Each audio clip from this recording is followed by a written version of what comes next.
Keek on the mic, keek on the mic. Keek on the mic, keek on the mic. People, this the intro. Sacramento, California, born and raised. In Antelope is where I spend most of my days. Talk bad about my team, you must be a clown. This is Keek on the mic, so you know you better bear down. Bear down.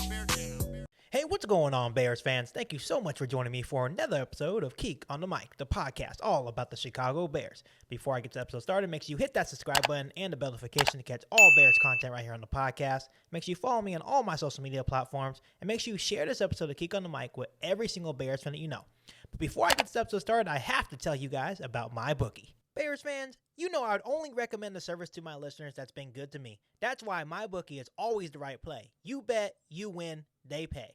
MyBookie has live in-game betting on every NFL game. They've got the most rewarding player perks in the business, and for you fantasy guys out there, you can even bet the over-under on how many fantasy points a player will score each game. When using MyBookie, you will get up to $1,000 first deposit bonus, double your first deposit when you use my promo code KOTM to activate that offer. So Bears fans, what are you waiting for? Visit MyBookie online today. That's MyBookie, and don't forget to use the promo code KOTM when creating your account to claim the bonus. Bet, win, get paid with MyBookie. Okay, Bears fans, here we go. The time has finally come for the very first game on Sunday night against the Los Angeles Rams, and I am joined today by the man that made me a Bears fan. I know I say that every single time, but it's the truth, and that is my dad. How you doing, Dad? What's up, son? How's everything going? It's going well. You're looking very nice today. Thank you. I appreciate that. Just got off of work. Wore this to work. I got a lot of shit for it, but hey, I've been getting shit about this since '82. And what were some of the comments today at work about your Bears stuff? They suck. You know how kids are. Well, there's a lot of Bears fans saying that too. So right. And at that point, I'm not even sure if you're a fan if you're talking that much mess about your team. Right. Well, it's okay to speak up about your team, man, but you got to support your team. Yeah. A fan is a fan, and that's what we are. We're fans. Exactly, and that's what I try to tell these Bears fans every single day, that we're just fans. Andy Dalton, Justin Fields, you're going to support them anyway. That's right. You're still going to buy the gear on That's NFL right. Shop. That's right. It doesn't make a difference. That's right. So we are going into Sunday Night Football against the Los Angeles Rams, a team that has Super Bowl contention on their name so far. Mm-hmm. So what is your first feeling about this game on Sunday night? I just think that it's very disrespectful for people to say that the Bears are going to get their butts kicked. It's football. Maybe on paper they might have a better defense. They might have better players here and there, a couple places here and there, but it's football. Right. Any given Sunday, anybody can win. Right, and that's the crazy thing to me is that, yes, I feel like Matthew Stafford is an improvement. I think he's an improvement over Jared Goff. Of course. But you also have to understand that Matthew Stafford has never had these expectations. Right. When he was with Detroit, everyone knew that the Lions were not going to do anything. Right. And all he had to do was do something amazing, and he had his own personal, accomplishments. But they knew the Lions were never going to be anything. Right. But now he's coming into a situation where it's Super Bowl or bust. The man has never even been to the playoffs. Right. Let's think about that right now. Exactly. The man has never even been to the playoffs. Right. But they're Super Bowl contenders. I'm not taking anything away from Matthew Stafford. Well, not that we're talking about another game, but Dallas fans are like that all the time. They think they're going to win the Super Bowl every fucking year. Right. So, right.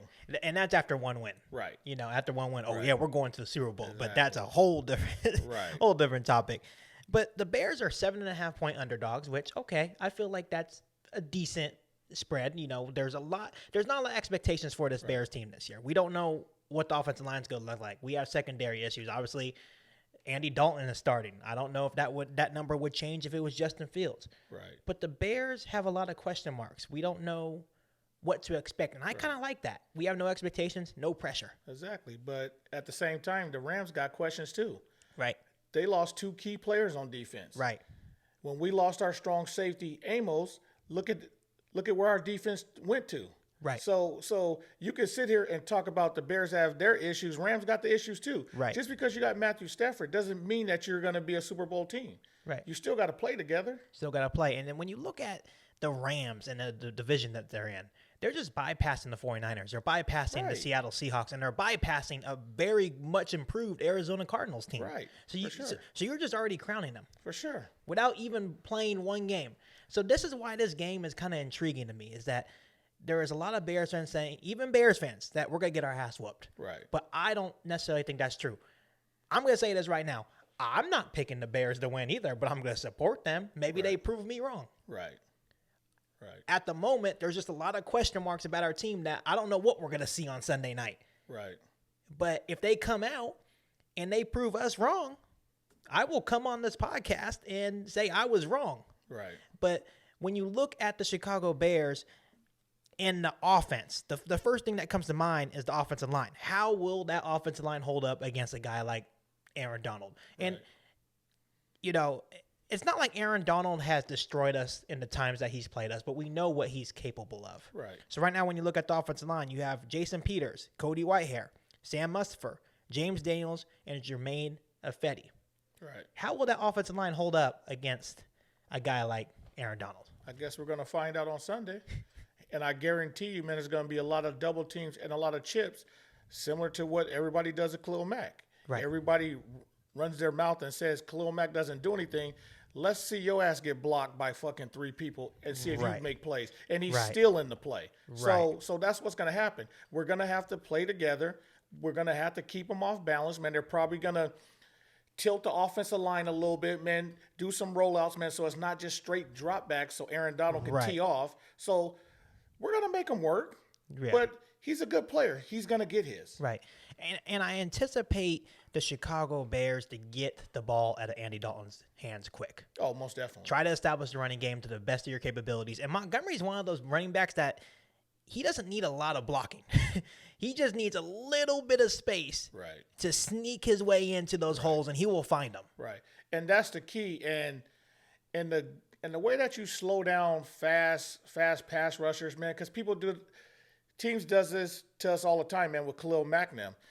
They do screens. They do draws. They get the ball out of quarterback's real hands. So now hands quick. So now that slows you down. Right. You can't come at a fast pace. Right. You know, so it's going to be interesting, and I'm glad that people are doubting us.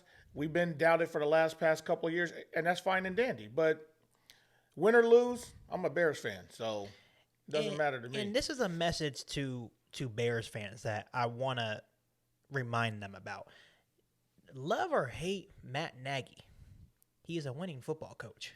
12-4, 8-8, and 8-8 are not losing seasons. That part. Let's get that clear. He has not had a losing season. That part. Yes, he has shown many, many times that maybe he should give up play calling. I agree with that. But he's not a losing coach. Right. And I feel like in a prove-it year for Matt Nagy, I feel that maybe he is right. Maybe his offense does take 3 to 4 years, which is ridiculous, but maybe he finally has the pieces on offense, like all that speed, to finally have this offense succeed. And I'm excited to see our specialists, our offensive specialists. You know, you have A-Rob, you have all those fast guys in Mooney, Bird, and Goodwin. I'm excited to see what Matt Nagy's able to do. And I know we've given him so much time, but maybe it's that year 4, something special about that year 4 that maybe it will finally click, even with Andy Dalton. Right. Well, Bears fans should hope that that's what happens. We want to hope that Andy Dalton is successful and he starts 3-1, 4-2, stuff like that. Because then that means that we got our quarterback, that's going to be our quarterback for the next 12 years, sitting down and learning. He still needs to learn. We don't want to put him out there and he's running around the damn field with his head cut off. Right. You understand what I'm saying? So let the kid learn, let him sit back, because what I'm afraid of, and I hope that this doesn't happen, but I'm afraid we go 0-4, 0-6, and then what? Right. Then what happens? Right. You know, and as much as people want Matt Nagy and Ryan Pace fired, at the moment, it's probably not the best thing to do now, especially now that you brought all these guys in to cater to Matt Nagy's offense. Right. We have switched so many things around to cater to what he wants. Right. You fire him, like you said, what's next? Right.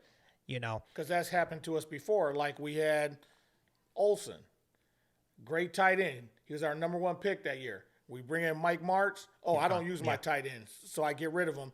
Then he goes to Carolina Panther and has a great career. Right. And he should have been doing that in Chicago. So that's the thing that worries me. If something like that happens, you fire Matt Nagy and then you bring somebody else in, and then all of a sudden, oh, I don't need Montgomery or I don't need, this and that. So, as easy as that, yeah. Right. And before we move on to talk about the Rams offense a little bit, do you anticipate that this offense in the very first game can put up more than 17 points? I just put 17. Which offense? The Bears offense. Can the Bears offense put up more than 17 points on Sunday? Yes, if we score in the damn red zone. I mean, we've been in the red zone 5 times and come up with field goals. Right. We have to score touchdowns. Right. We have to score touchdowns. And I predict that they're going to utilize Cole Kmet and Graham very, very much this year. I would hope. I feel like that's smart. Right. And I've always said this, and you can say I'm full of shit. You can say what you want. If you score 21 to 24 points, it will be hard to beat the Chicago Bears. I don't care who we play. Right. If we score 24 points, that gives our defense they can peel their ears back, and it's trouble. Right. And then at that point, it won't matter if there's questions in the secondary, because our pass rush is going to be getting there so fast that you can put my grandma back there, and she will get some interceptions. Our defense is that good and that capable. The reason why our defense has dropped in the last year or so was because we're on the damn field all the time. Right. It doesn't matter if you're the number 1 defense or the number 32nd ranked defense. Exactly. If you're on the field the whole time. There's a certain amount of plays that you have to play a game, and you can't go over that amount. Right. Speaking of the Chicago Bears defense, this defense will have a tough task on Sunday night. With the Matthew Stafford coming in, we know who this guy is. Mm-hmm. He's 11-9 in his career against the Chicago Bears, obviously with the Lions. Obviously, the last time we played him, I would say with a much better secondary than we have now. They gave up. I think they gave up a lot to Matthew Stafford in terms of passing yards and just kind of blowing the game for us, whatever. So they know Matthew Stafford obviously is a different system, but then you look, they have those really talented receivers in Cooper Kupp, Robert Woods. They just drafted Tutu Atwell out of Louisville. So it's going to be a struggle definitely for the secondary, but that's when our defensive line definitely has to come to play. You're absolutely right, but we just don't know how Desai is going to call the defense. We can sit here and say it's going to be a struggle all we want, and then Desai comes in with a plan to crush that. Right. So we don't know. He's a first-time defensive coordinator. Yeah, he's got that tree of Vic Fangio, but I'm just saying we don't know what his plan is going to be. So I really can't say that until I see the game. Right. And obviously when you look at this Rams offense as well, there's no Cam Akers. Supposedly their starting running back is going to be out with the torn Achilles for the season. And obviously you don't wish down on anybody, but it's obviously a big loss for them going into this game because now I think our defensive line is going to be able to, exploit that. And obviously when you look at this Bears defense, will Eddie Goldman play? Right. I think that's a huge deal if Eddie Goldman plays or not. I think if he doesn't play, it's like whatever. We were with him without a whole season last year as well. Right. But if he does play, then you start thinking, man, it's going to take 2 guys to block him, take 2 guys to block Akeem Hicks. What does that mean? That means Khalil Mack's going to have one-on-ones. That's not a good thing for the Rams. So that's where I want Bears fans to really think about. Just like we think we're going to have problems with Aaron Donald, the Rams are thinking the same exact thing. Right. Like, damn, how are we going to stop Khalil Mack and Akeem Hicks? We have multiple. Right. They just have, if you think about it, they just have Aaron Donald and Jalen Ramsey at this point. Right. They've lost 6 key people on the defensive side of the ball. Right. That's why when you go back to your point, any given Sunday, I don't know what it is about this game, but something is telling me that it's going to be like that game against Green Bay in Matt Nagy's first season. Right. That we may just come out and shock the world. Right. And I truly think this is a game of who has the better coaching. Right. I think we have a pretty decent roster. I don't think it's as bad as people think. Right. And everybody also got to understand that the Rams have a new defensive coordinator too. Right. It ain't Brandon Staley no more, who knew the Chicago Bears, who knew the personnel. Right. Exactly. So it's going to be different for both teams. Like, you just don't know what's going to happen. Right. And when you look at the people that the Rams have lost, Brandon Staley, like you said, their new defensive coordinator is Raheem Morris. He was the interim head coach for the Falcons last year. Right. A very talented guy. I'm not taking anything away from him, but obviously Brandon Staley had them balling. Right. And then you look, they lost strong safety John Johnson. Right. Dude had 105 tackles for an interception last year. Then they lost to cornerback Troy Hill, 77 tackles, 3 interceptions. They lost Michael Brockers, Samson Ebukam. Those were 2 very good pass rushers and rotational pieces for them. Right. Then he lost Morgan Fox. I believe that was a defensive tackle. Are these guys like they're big stars? Right. No, absolutely not. That's like almost like us losing Kyle Fuller or us losing Bilal Nichols. Those will make an impact. Mm-hmm. So that's why when people are just sitting here crowning them, I need to see it first. Right. I'm very big on that. I need to see what this defense looks like first. And I feel like they're going to have their growing pains. They're going to have to get adjusted to that. Mm-hmm. So that's going to be one of the big things to see is how is Matt Nagy going to exploit that with a new defensive coordinator? They're still going through learning new things as well. Yeah. Well, first things first, man, you got to get the running game going. You're right. Chicago Bears, ever since I've been a fan and watched them on TV, we're known for pounding and pounding. Right. I know that Matt Nagy wants to throw the ball. I know that we got those speedsters out there. But if you pound the ball and you're able to run the ball, it's going to be a long night for the Rams. And I'm being serious. People can say what they want. If we run the ball well, if Montgomery has over 100 yards, we're going to win that game. Yeah, because at that point, that means we are controlling Aaron Donald. Right. And I don't care how good Jalen Ramsey is. If we're running the ball like that, it's going to be a long day for him. Right. Because we're not just talking about one guy that's fast. Right. We have multiple guys that can stretch the field. And at this point, who are you going to cover? I'm going to tell you like this, and I've said this all the time. Jalen Ramsey is a great corner, and I'm not taking nothing away from Jalen Ramsey. But if your front seven don't get to nobody, I don't give a damn who Jalen Ramsey is. He ain't covering nobody for longer than 3 seconds. Exactly. So yeah, Aaron Donald's a beast, but if you don't get there, you're going to be in trouble because we got some speedsters. Right. And I feel like Bears fans and people around the NFL are just sitting here thinking, oh, man, this Rams defense is just so good. Do you really think we're just going to let Andy Dalton hold the ball for 6 seconds? Right. And just let him hit him? It's not going to happen. It's not going to happen. Even though you guys think Matt Nagy is probably dumb when it comes to play calling, I don't think he's that dumb. Right. And why do you think we have all these speedsters? It's going to be quick screens, quick slants, running the football. Yeah. We're not going to be sitting here trying to run a play that's going to take 6 seconds to develop. I promise you that. It's not going to be 7-step drops. It's going to be very, very quick. And if Andy Dalton, with his experience, you guys may not think he is that great, whatever, that's your opinion. But if he gets into a rhythm, and like you said, we get the running game going, he gets into the rhythm, it may be a long night for the Rams, and then we may go in there and shock the world. Right. It's I know it's not simple. Right. But it's actually that simple. Right. Get the running game going. Pretty much. Get the ball out of his hands. And trust me, I'm not saying the Bears will win, but I think it'll be a lot better game. It won't be a blowout. If we can move the chains and keep our defense off the field, we're going to be in this football game. Exactly. And I totally agree. And now going on to the Bears defense.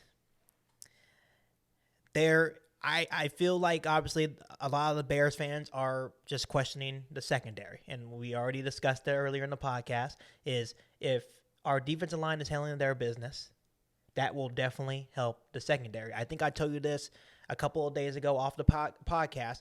I'm actually kind of excited about the secondary because, yes, they are young and unproven.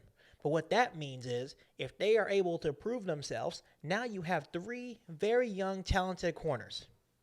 You have to – I like to be realistic, Bears fans, but I have to keep that open mindset as well. You have to give them the chance. Because when you look at a guy like Kyle Fuller, people that were so mad that we lost him, he was getting burnt too. He had his problems too. Yeah. If you really look at it, Kyle Fuller only had 1 good season with the Chicago Bears. And the rest were just, I wouldn't call him mediocre, but he was just there. They were okay. They were just okay. So you have to give the secondary a chance. Obviously, we have Jalen Johnson as cornerback 1, Kendall Vildor as cornerback 2, nickel is Duke Shelley. And right now, I can agree, they are a bunch of unproven guys. How confident are you in the secondary going into this game? See, but I won't say that they're unproven. How can you say that they're unproven, man, when Jalen Johnson, man, was our starting cornerback last year? Yeah, he got hurt, but I thought the 6 or 7 games he played, he was shutting shit down. Right. He should have had about 2 or 3 interceptions, and then the end of the year, Vildor and Shelley both played a lot. So I wouldn't say that they're unproven. They're just not Jalen Ramsey. Yeah. You know what I'm saying? But everybody doesn't have a Jalen Ramsey. No. You understand what I'm saying? So I'm just saying, hey, if our front 7 goes to work and you forget you got Robert Quinn, who's an ex-Ram, you know he wants to do damage. You got Ogletree, he's an ex-Ram. He won't pay back. So that front 7 get going, I don't care who's at corner. Right. Right, and this is a huge opportunity for this Bears defense. They have a huge chip on their shoulder. Guys like Eddie Jackson is ready to have that rebound season. Right. Khalil Mack wasn't really healthy for these last couple of years. I feel like he's finally coming in 100%. Right. That's interesting. What is Robert Quinn going to do on the other side? Because I know he's going to have one-on-one. Right. What can you do with that? I'm excited for Travis Gibson, guys like that. I think Alec Ogletree will handle his business with Danny Trevathan out. He may even push to be the permanent starter. Right. I think he's that good. Right. Especially when you look at this defense. Yep. And that's the good thing about having a good backup like Ogletree. Like, right. He's a number 1 draft pick. He started in this league. He's seen a lot of different offenses. Right. He knows what's going on. So I'm excited for him. Right. Right. And I truly think I'm excited for Sean Desai as well. I think he wasn't showing anything in preseason. No. So this is going to be our very first time seeing what he has. No. They don't know what's coming. You might think that Khalil Mack and Robert Quinn is playing outside backer, and they might drop down to DN. You don't know what Sean Desai is going to do. Yeah.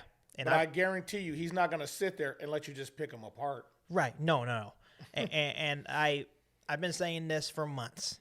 If you put Khalil Mack at DN, it really may be over. Right. For a lot of offenses this season. Well, because that's what people don't understand. When Khalil Mack was getting those 12 sacks a year, he was at DN. He was at DN. Yeah. When Robert Quinn was doing all that damage, he was at DN. Right. So it would not surprise me if you see them with their hand in the ground a lot more on second and longs and third and longs. Right. Right, and I'm going to give Robert Quinn the benefit of the doubt this year. I feel like he will be a little bit better. He was also dealing with injuries as well. Not really an excuse, but I think he'll get after it this year. And when you look at his stats, he gets to the quarterback. Right. He gets the pressure. He just doesn't get the sack. And right. I think when you look as a fan, we're just so worried about the sacks. It's not always about the sack numbers. It's about, are you creating that QB pressures? Yep. He had a lot of those. Right. So I think I'm going to give him the chance.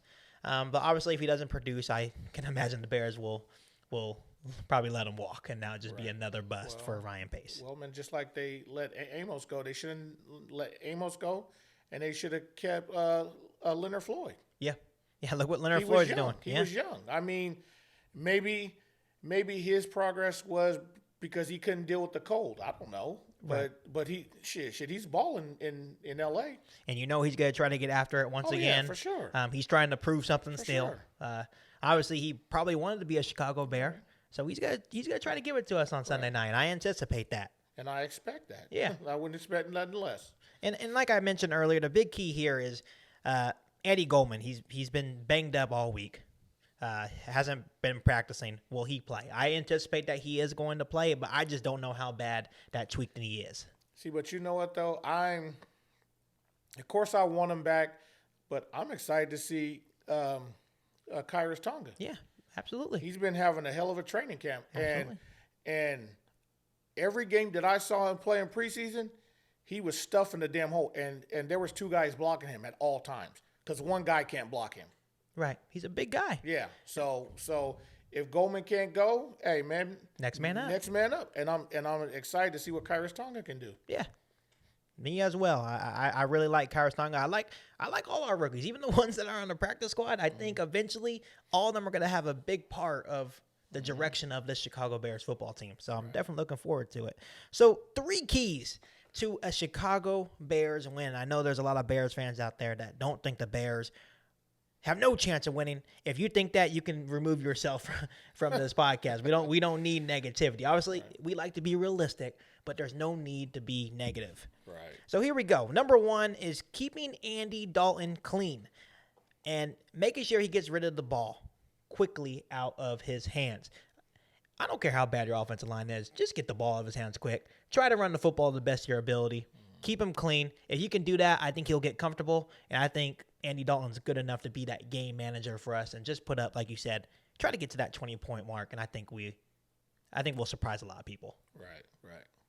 And key number 2, I think the Bears D-line has to come to play if the Bears have a shot at winning. I think the Bears D-line is probably the strongest point of this team. I think that is the one spot where not only do we have the starters, we have the backups as well. Right. That, with the linebacker position, I feel like it's loaded right now. Right. So if the defensive line comes to play, obviously that helps the secondary. That helps guys like Khalil Mack and Robert Quinn. I think Travis Gibson's going to be really, really good. I think if they come to play, I think it could obviously be a long day for Matthew Stafford. We know him. I know he knows what this defense is about. So I'm anticipating that if this defense line comes to play, the Bears could possibly have a chance to win this game. See, but at the same time, like I said earlier, yeah, Matthew Stafford knows the Bears, but he don't know Sean Desai. Right. He's never seen him call a defense. So there's no tape for that. Right. There's no tape to say, oh, I'm going to go watch. That's all you're going to think is, oh, he's a Vic Fangio guy. But that doesn't mean that he's going to call the same shit that Vic called. Yeah. You don't know what he's going to call. So the anticipation. Yeah. Yeah. And it's for both sides. Yeah, and Sean McVay is a genius when it comes to the offensive side of the ball, but he's probably even like, wow, what do I even watch? So I just have to watch all of Vic Fangio's tape? Right. There's no Sean Desai is going to have his own little twist on things. Right. So they don't know what's coming. Right. You know, and like you said, this is going to be the first time in a couple of years that possibly we see Khalil Mack at DN, for example. Right. They don't know what to do with that. Right. What you got to do? Go watch his film when he was a Raider? Right. That's a long time removed now. Exactly. So that's key number 2. And then key number 3, we mentioned it already, get David Montgomery going. We all know that he's a beast. Even with a not-so-good offensive line, whatever you want to call it, last year, he was still able to get over 1,000 yards. He had the 5th most rushing yards out of all running backs last year. Right. And that was with a bad offensive line. Yep. And I think maybe adding Jason Peters adds more experience. I was a Charles Leno guy. I like Charles Leno. But in some cases, if he stays healthy, Jason Peters, it could possibly be an upgrade. It just depends. I'm excited to see this offensive line. It's not much there, but I'm excited to see it. Well, Jason Peters was a 9-time Pro Bowler. That tells you something. I get that he's 39, but age is nothing but a number. Right. You know, so that's what we're rolling with, man. We're rolling with him to protect Andy Dalton, and we're going to see what's going to happen. Right. May surprise us. May definitely surprise us, but this is obvious. You get David Montgomery going, and this is probably every team's plan. You get your running game going, then you're able to throw the football. Right. Not sure what's going to happen. And I just feel like David Montgomery's always going forward. Yep. I don't really ever see David Montgomery going backwards. So I'm excited to see David Montgomery. Obviously, he's pumped up. I think he's going to have a big season for the Chicago Bears. Right. And eventually, if this offensive line, can get going and they get better and better and they create that balance, I think that is obviously going to help David Montgomery and our other backs as well. For sure. So now we are moving on to our final prediction, and I'll let you start with your score prediction and who is going to win. I don't know, man. I don't like doing this, but I'm going to go 27-24 Chicago. 27-24 Chicago. All right. I like it. You know, I just think since there's so many unknowns, and like I said, I try to stay realistic. I'm always going to go for the Bears, obviously. There's no question on that. But since there's so many unknowns about this football team, and hopefully they can answer those questions in this game, I'm going to go 28-17 Rams. And the only reason why I think the Rams put up 28 points, because I feel like our defense is going to be out there too long. I need to see the offense not go 3 and out. I think the defense is going to come to play. I think they're going to get some turnovers. But you can't have our defense get you turnovers and then come out and go 3 and out. Is that going to be enough? Is that going to be enough? You know, so the Rams have high expectations, and we don't know what's going to happen with the Bears. So 28-17. And like I say always, Bears fans, make sure you comment down below in the comment section and give me your guys' prediction for this game and let me know how you are feeling about the Bears taking on the Rams this Sunday night. Dad, like always, thank you for coming on to the podcast. It's a pleasure. The Bears fans love you. I appreciate that. Like every time I have you on, they're like, "Oh, that's Big Dog," whatever. You know, I think you should create your own separate podcast just with you. Nah, bro, man. I'm still trying to get used to this Apple phone. It would be too much, but like always, it's a pleasure to have my dad on. He has his own different viewpoint. Obviously, we're both Bears fans, but we obviously think differently. You know, he has his viewpoint, I have mine, but at the end of the day, we're both Bears fans. But before I let you guys go, make sure you hit that subscribe button and the bell notification to catch all Bears content right here on the podcast. Make sure you follow me on all my social media platforms, and make sure you share this episode of Kick on the Mic with every single Bears fan that you know. And don't forget to use my promo code KOTM and go to MyBookie and make your bets for this weekend's game. But other than that, I'll be back for all new Bears podcast right here on Kick on the Mic. Thanks, guys. You ain't bout it, you ain't bout it, you ain't kick on the mic. You ain't bout it, you ain't bout it, you ain't kick on the mic. You can go and subscribe, cause I be on it right. You ain't bout it, you ain't bout it, you ain't kick